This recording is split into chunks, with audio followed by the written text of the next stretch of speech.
Because when the heat comes down, I'm the Tower Inferno. I bring the real heat. 10 seconds to go in the round. Here it goes. Some talk big to sell the fight. They laugh, they boast, they act untouchable. I'm the best that ever did it. I'm asthmatic, 2-time heavyweight champion, and that's mine for Saturday night. Then the bell rings, and the truth comes out. I'm going to knock you out May 21st. Oh, wait, call that breath, but please, come on. This is where egos get tested, where pressure strips everything down to instinct, where confidence meets consequence. Welcome back to Fight Story. A lot of people came to look. Jesse Ferguson came to look. The Fraziers came to look. James Broad was out there. All of you come get some, because Mike Tyson's out here. He's waiting for you. All come get some. I just want them to sign the contract, and let's do this, ugly boy. I'm coming for you, you're next. I think he's going to struggle to sleep during the preparations for this fight because he's going to have me on his brain all the time. And if he don't, then he's foolish. This was more than a fight. This was personal. 2 undefeated British prospects. 1 ring. And enough bad blood to fill an arena. You're very ugly and you're getting knocked out 21st of May. You look me in my face and tell me you're going to... I'm going to knock you out May 21st. Oh, wait, call that breath, but please, come on. James DeGale was the golden boy, an Olympic gold medalist with swagger, skill, and a sharp tongue. This guy has not improved. He's not improved. If anything, he's got worse. I've changed heaps and bounds. I'm a totally different animal now. Groves, he was the overlooked one, the underdog.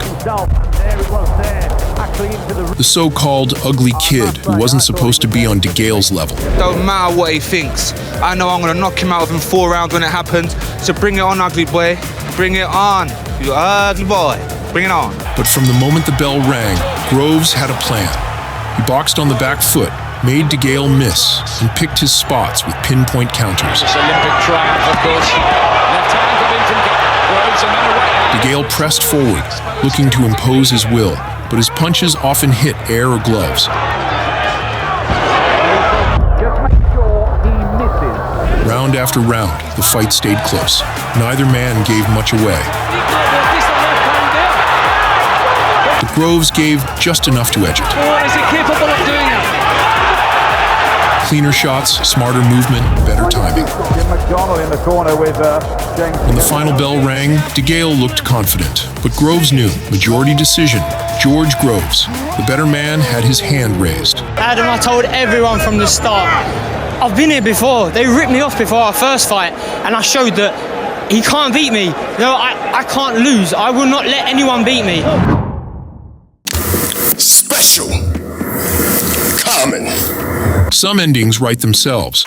Others are written with fists, and a brutal final chapter. Bernard Hopkins was already a legend, a former undisputed middleweight champion, a 2-division world champion, and the oldest fighter in history to win a world title. At 51 years old, he wasn't just fighting Father Time, he was flipping him off. One last fight. Joe Smith Jr. wasn't part of that plan. A rugged, hard-hitting construction worker turned contender, he was supposed to be the exit door, not the wrecking ball. Man, are you a common woman? Move your body. Remember that common is so important. I'm gonna use that in my speaking in the future. But common. Move your body. Enjoy the fight, Saturday. From the opening bell, the writing was on the wall. Smith came to fight, young, powerful, and relentless. He walked Hopkins down, pressing the pace and making the old master feel every second of his age. Now Benoit feeling real comfortable because he knows he has been following him. Hopkins tried to box, tried to control distance, but Smith wasn't playing chess. He was swinging a sledgehammer. Then came round 8. The brutal 6-punch combination sent Hopkins flying through the ropes. Yeah, the right hand. That was a big punch. The legend was down and out. The common man closed the book. I came here to do my job. This was my coming out party too. I had to finish him. I mean, it was either my career was gonna end and his career was gonna end, but I needed mine to continue. Not Canelo. What about David Lemieux? I love that fight. Yeah, I want that He hottest. Can you say that again? I want that so get that thong out of his. It's not gonna be a fight that you can think is gonna go your way. It's gonna be a much more difficult fight, and it ain't gonna be ending well for you. Both men had felt the wrath of Gennady Golovkin, dropped, dominated, and dispatched by the same destroyer. But Curtis Stevens, he claimed Golovkin didn't even hit that hard. I saw Canelo with 60s on before GG with 10s on, you know? GG, he's not that big of a puncher. David Lemieux and Curtis Stevens both came in with bad intentions and knockout reputations, but only one left conscious. From the start, Lemieux stalked forward with his signature aggression, loading up on every shot. Left hook by Lemieux, upstairs and downstairs. Right hand to follow it. Stevens, never one to back down, fired back and tried to time the Canadian slugger with counters, but the danger was always looming. Good left body shot by Stevens. So can Stevens. That's exactly right. Then came round 3. Lemieux uncorked a left hook that didn't just land, it detonated. Made a hook right here, but oh my goodness. Stevens was unconscious at that moment. Yes, he was. The referee didn't bother with a count. Medics rushed in. The crowd was stunned. It was one of the most chilling knockouts in recent memory. No more talk, no more debate. Just Lemieux standing over the wreckage. You gotta humble yourself or you will be humbled. Tonight I wanted to make an example out of him. You don't act like this. This is trash. We're waiting for him to bring the heat as usual. We hope he brings the heat. We've never seen the heat. In the world of boxing, size often matters, but it's not the only thing that does. Hemi Ahio, New Zealand's undefeated heavyweight prospect, stepped into the ring to face Julius Long, a 7 feet 1 inch American journeyman with a jaw-dropping 90-inch reach and a reputation for durability, not danger. That's right, buddy. Tomorrow night, when it comes on and I get you in the ring, you ain't gonna have to worry about no heat, because I'm gonna bring some oil for you and a little cooking grease, and I'm gonna turn up the heat. And I got a couple of pies in my bag I want you to warm up, because when the heat comes down, I'm the Tower Inferno. I bring the real heat. From the opening rounds, Long taunted and played to the crowd, goading Ahio with hands down and wide smiles. Bombing away. Sometimes you can get out into space.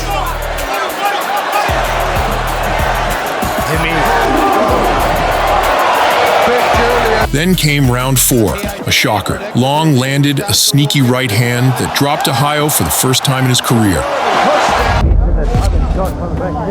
The giant had drawn blood, but Ahio responded like a fighter with something to prove. He regrouped, pressed forward, and turned the momentum. He wobbled back, he's still got his wits about him.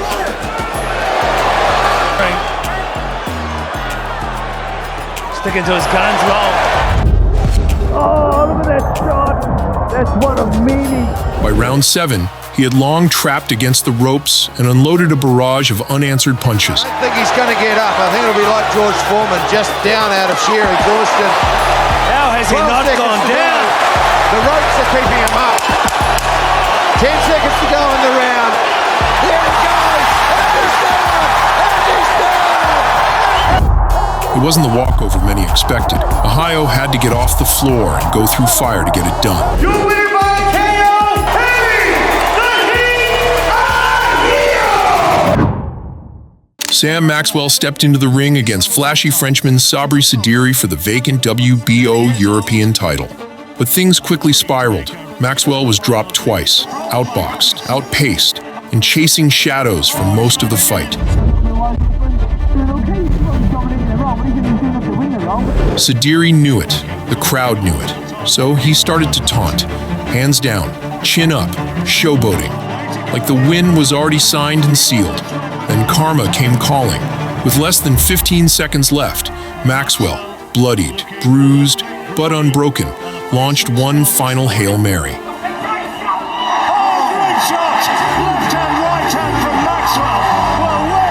A looping right hand detonated on Sediri's chin, sending him crashing to the canvas. A dramatic knockout, a viral moment, and a brutal reminder. Don't dance before the bell. Or better yet, don't dance at all. And I was listening to my corner, and we knew the right hand was working, and off the jab, and I just let it go. I just believed in it. I think he switched off for a little bit, and I just took my chance. From the moment Dennapa entered the ring, you knew this wasn't going to be normal. A 36-year-old Thai journeyman with a lopsided record. From the opening bell, Dennapa turned the bout into a spectacle. He's making a lot of facial gestures here. taunting, dancing, throwing wild shots, like he thought he was auditioning for a talent show. Couple maybe, yeah, keep him up a bit. But the comedy didn't last long. In round 2, Dib landed a clean 1-2 that dropped him flat.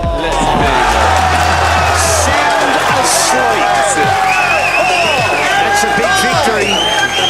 And instead of getting up, Dennapa started doing push-ups. Yes, mid-count, until the ref waved it off. A technical knockout for Dib, a viral moment for Dennapa, and a reminder, some fighters don't come to win, they come to go out in style. He was shaking his legs. After he was shaking, he was doing his legs like this to doesn't look bad in the cameras, but listen, Florian, maybe never in my life will I shake in front of you.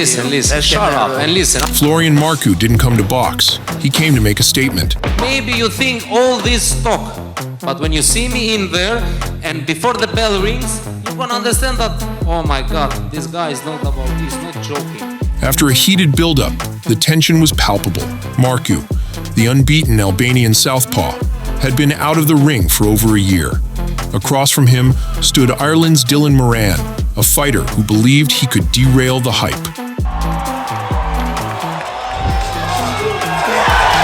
From the opening bell, Marku was a man possessed. Moran tried to establish his jab. Yeah, I think Dylan Moran here looking to establish his jab, find his range. But Florian's relentless pressure was overwhelming. It didn't take long. A thunderous left hand rocked Moran, sending him stumbling to the ropes.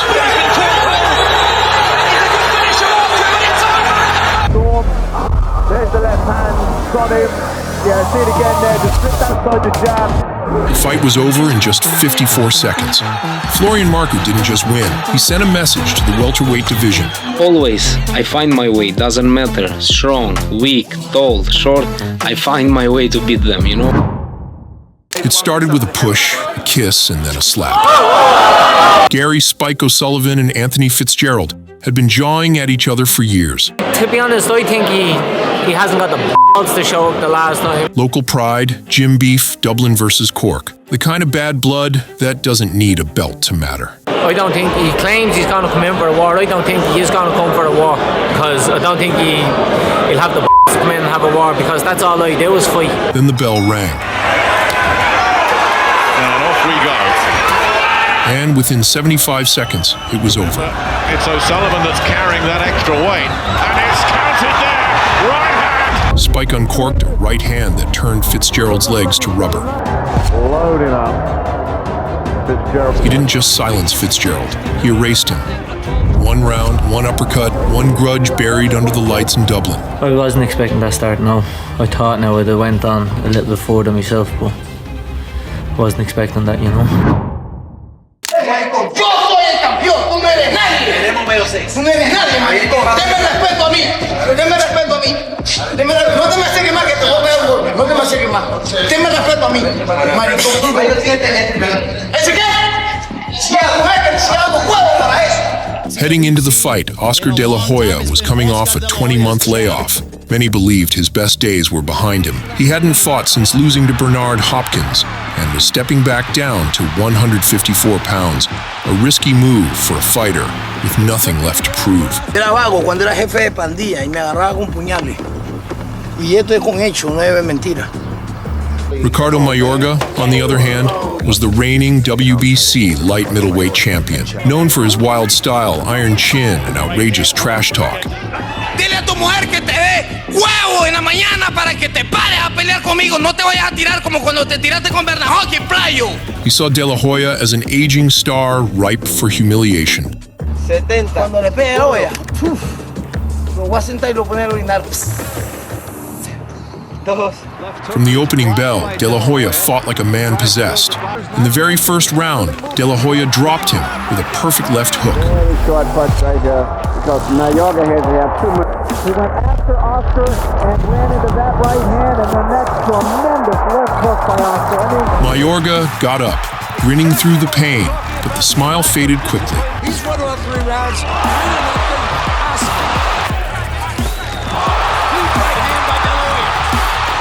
variety of punches here tonight we haven't seen from him. By round 6, the punishment was too much. Hoya working the body. Big shot. Mayorga is hurt. This could be it. He can't deal with the hand. Oscar De La Hoya has more hands. De La Hoya cornered Mayorga, unloaded a furious barrage, and dropped him again. The referee had seen enough. This fight is over. De La Hoya didn't just win.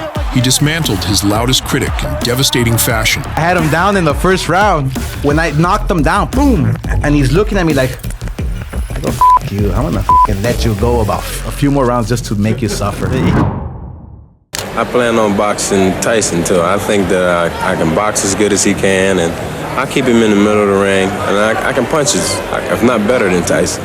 By the time Mike Tyson stepped in with Donnie Long, the whispers had already started. A teenage wrecking machine from Catskill, undefeated, unbothered, and destroying grown men like it was personal. Long, a seasoned heavyweight with knockout power of his own, wasn't convinced. Will this be a win that puts Donnie Long back into the heavyweight picture? This will be a win to let everybody know that Donnie Long is back. Tyson came out like a missile. No feeling out round, no respect, just violent intent. Wow. Well. The speed, the aggression, it was overwhelming. Tyson. Oh, Long is down. Second time. Then came the end. A thunderous left hook cracked Long's jaw and folded him instantly. Down he went, badly hurt. Put away, Donnie Long in the first. The end of the fight. That left hand, such a short left hand. In just over 90 seconds, it was over. Tyson had arrived, and the heavyweight division, it had officially been put on notice. I knew from the beginning, but everybody else didn't know, that it was no calm. It was no calm. Just like the rest of it. A lot of people came to look. Jesse Ferguson came to look. The Fraziers came to look. James Broad was out there. All of you come get some, because Mike Tyson's out here. He's waiting for you. All come get some. Himself to the world and said that asthma is not a deadly disease. 13 people die every day in America. And he a doctor? He a doctor? Who gave him a PhD? Before the memes, before the catchphrase, "Let's go, champ." Before he went viral chasing Vladimir Klitschko across oceans. What's up, champ? You okay? Yo, you okay, Vladimir? You okay, little buddy? And into juice bars. Shannon Briggs was already a name in the heavyweight game. He wasn't just a character, he was a contender. He first challenged for the WBC title in 1998 against Lennox Lewis.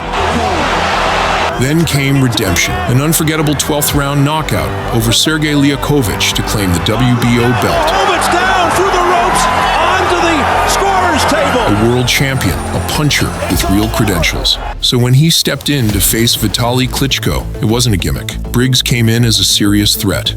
I'm the best that ever did it. I'm asthmatic, 2-time heavyweight champion, and that's mine for Saturday night. And nothing can happen. Ain't nothing. He can't beat me. I already died 10 times. Take it easy, daddy.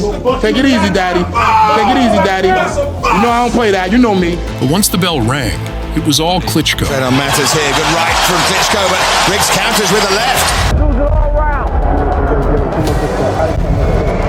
For 12 rounds, Briggs absorbed one of the worst beatings in modern heavyweight title history. Contest. Right hand there from Vitali Klitschko from Briggs. Klitschko knows he's in a fight here. He's a sign that it must have done.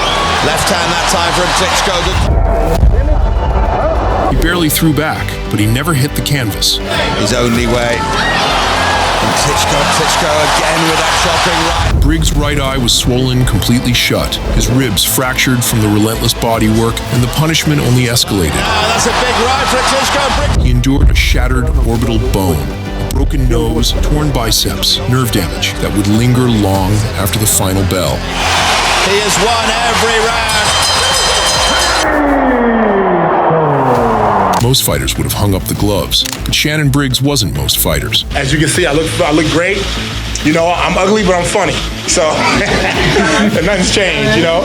I'm ugly, but I'm funny. So nothing's changed about me. I'm looking forward to coming back. And although Klitschko won the fight, I think that I've showed the people that I'm a true champion.